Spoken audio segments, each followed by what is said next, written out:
The rest of that day was calm, people patting the hole in the ground gang on the back.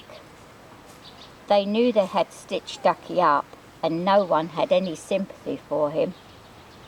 He had got his just deserts, and the boys knew he would be out of their way for 2 days. Now home time came around.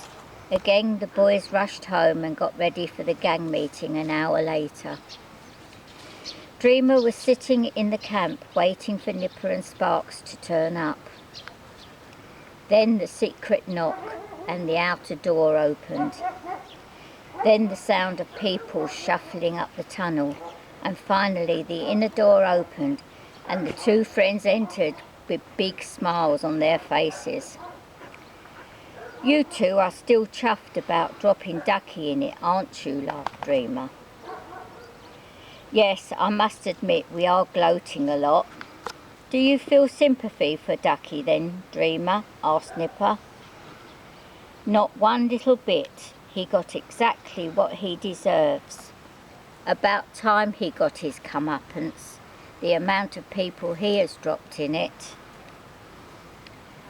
"Was a brilliant plan and well executed, Sparks." "Well done, I take my cap off to you," said Dreamer. "So what's the plans for tomorrow, Dreamer?" asked Nipper. "Well, if the weather does what it's supposed to, we will go out under the cover of fog. The tricky bit will be getting out of the classroom if Mr. Sinclair is there." "Have you got balaclavas?" I've got this one my mum knitted. I hate it. I never wear it, only when I go out of the house. But it will be handy to wear them, so if we get seen and have to make a run for it, we won't be recognised. And I'm going to bring a football." "Why would you bring a football with you, Dreamer?" asked Sparks with a puzzled look on his face.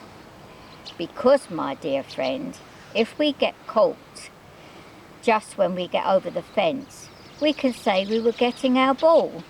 So on the way to school, I'm going to hide it in the ditch just above the coal yard." "Ah, but I have a question," said Nipper. "What if Mr. Sinclair asks you why you didn't get it when you kicked it over?" "I will just say the bell went and I couldn't wait till home time. Someone saw it go over and they said they were going to get there before me and pinch it," Dreamer replied with a smug look on his face. "So you have thought this plan through very carefully. You seem to have covered all the bases and have answers to all the questions. You are that sure we are going to get away with it," said Nipper. "Well, as it happens, I am pretty confident things will go well. Anything that does not slot into place, we will have to wing it. And besides, if we don't succeed, it's not the end of the world," said Dreamer.